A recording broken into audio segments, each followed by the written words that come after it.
Dzień dobry.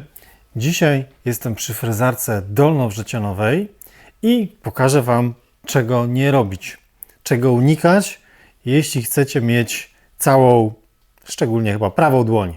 Zobaczcie, mam tutaj jakąś kantówkę, frez założony, potężny, naprawdę duży frez. Możemy sobie tutaj oczywiście dla bezpieczeństwa, tak, pozakładać jakieś tam osłony i tak dalej, żeby to było bezpiecznie.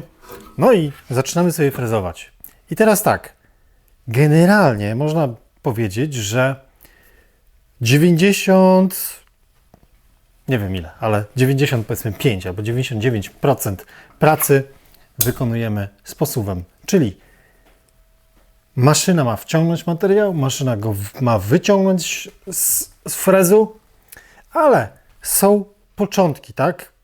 Rozpoczynamy ten proces pracy i musimy sprawdzić, czy frez jest na przykład dobrze ustawiony. I zobaczcie, jest jedna rzecz, na którą chcę, żebyście zwracali baczną uwagę.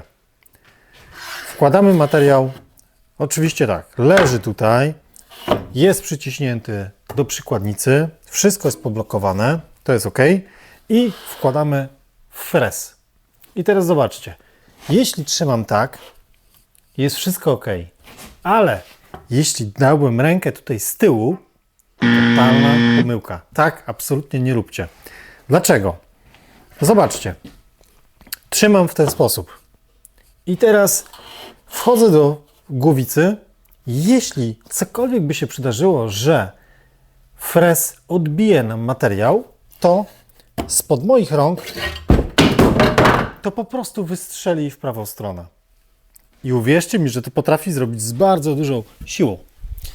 No i teraz opcja druga. Trzymamy tutaj, popychamy sobie ręką.